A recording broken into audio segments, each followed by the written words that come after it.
मग आता हे 2 लाख कोटीपेक्षा जास्त रुपयाचं जे काय अनुदान दिलं जातं, एवढे पैसे आले म्हणल्यावर आपल्याला तर मस्त वाटणार. नमस्कार शेतकरी मित्रांनो, जे काही सध्या आता रासायनिक खताचं अनुदान असतं, तर हे अनुदान सध्या शेतकऱ्यांना मिळत नाही आणि यापुढं केंद्र सरकार तसा विचार करत आहे की हे अनुदान शेतकऱ्यांच्या खात्यामध्ये वितरित करण्याचा विचार हा कृषी मंत्री शिवराज सिंह चौहान यांनी पुसा इथं बोलून दाखवलेलं आहे.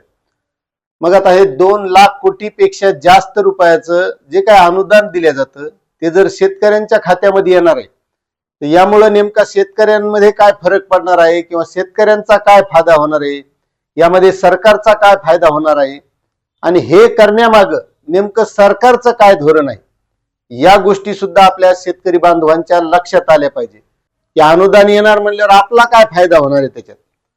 तर सध्या आपण जे काही कोणतंही खत घेत असतो, तर त्यामध्ये आता एक महत्वाचं लागणारं खत म्हणजे युरिया, DAP. तर सध्या आपण युरिया जे खत आहे, युरियाची बॅग आता ही पहिल्यानं 50 किलोची होती मला वाटते, आता 45 किलोची युरियाची बॅग. आता सध्या आपल्याला ही युरियाची बॅग 266 रुपयाला मिळती. आता ते तुम्ही केवढ्याला घेता ते नाही मला माहित, पण जी काही किंमत आहे का ती एक अंदाजित सांगायलो.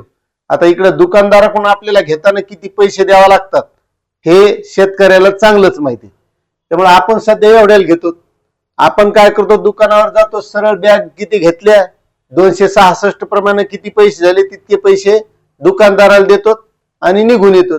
आणि त्याच्यात पुढे थंबची सिस्टीम आहे. आता ही 266 ला. आता त्यानंतर आहे DAP.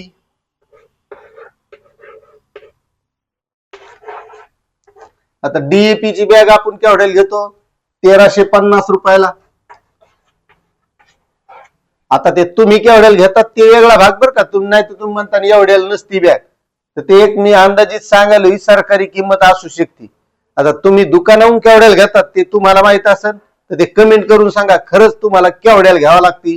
त्याची काही लिंकिंग भानगडी ज्या असतात त्यानुसार शेतकऱ्याला घ्यावं लागते. म्हणजे तिथं शेतकऱ्याचं किती नुकसान होतंय तो भाग वेगळा.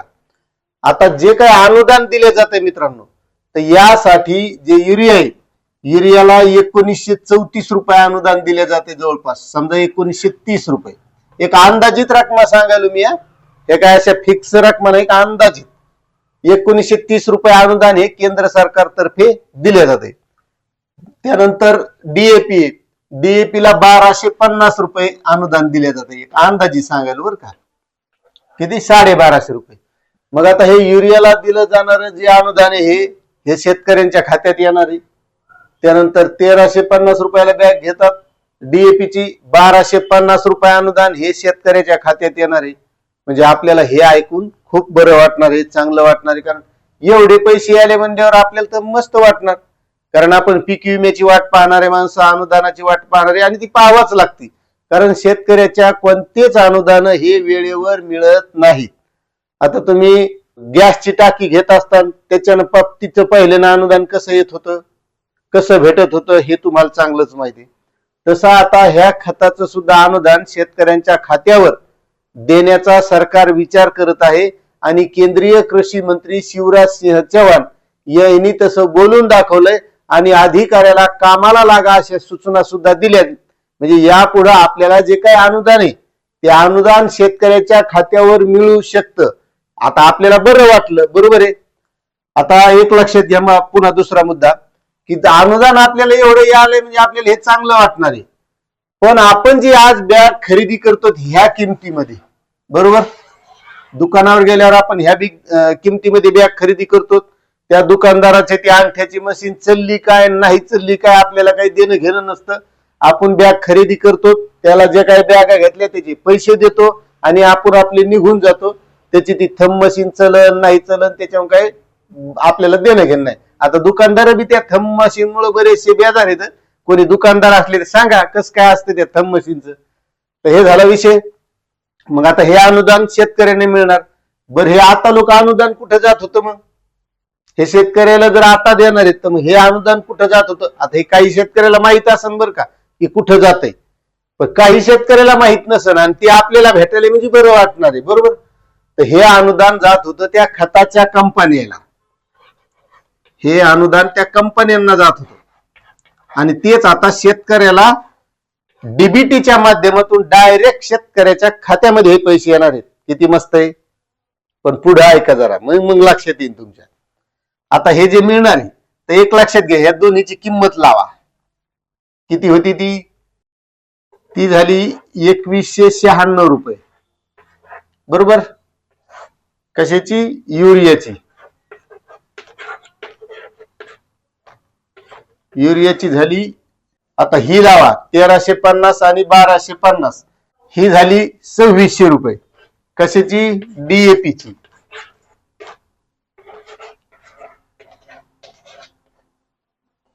बरोबर.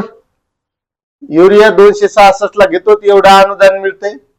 त्याच्यानंतर डीएपी 1350 ला घेतो एवढा अनुदान मिळतंय. आणि मग ह्या दोन्हीची जर बेरज केल्या तर युरिया 2196 रुपये, ह्या कमी जास्त बरं का, किमती इतक्या तितक्या असू शकतात. डीएपी 2600 रुपये. म्हणजे जर आपल्याला हे अनुदान आपल्या खात्यात यायचं असेल तर आपल्याला एवढे पैसे त्या दुकानदाराला द्यावा लागणार आहेत, हे ध्यानात घ्या. अनुदान यालंय म्हणजे तसंच नाही आलं. आपल्याला आधी बॅग घेताना युरियासाठी 2196 रुपये द्यायचे, डीएपी साठी 2600 रुपये द्यायचे आणि मग हे अनुदान आपल्या खात्यात येणार आहे.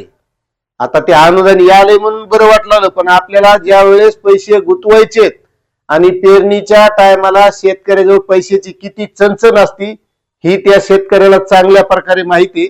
कोणाकडून पैसे आणावे लागतात, कोणत्या सावकाराकडे जाणं लागतं, कोणत्या बँकेकडे जाणं लागतं, किती पाहुण्याला फोन लावावं लागतात, दुकानदाराची किती विनंती करावी लागते उधार पाधार देण्यासाठी, मग तो काय किमती लावतो हे त्या शेतकऱ्याला चांगल्या प्रकारे माहिती. मग हे सगळे जे पैसे आहेत का, हे तर आपल्याला अगोदर द्यावा लागणार आहेत आणि तेव्हा हे अनुदान आपल्या खात्यामध्ये येणार आहे. बरं, आता हे करण्यामागे सरकारचा उद्देश काय आहे? तर त्याच्यात आपल्या चूक आहेत. आपण इतका रासायनिक खताचा भडीमार लावलाय की आपल्या डोक्यात बसले रासायनिक खत टाकल्याशिवाय पीक जोमात येत नाही.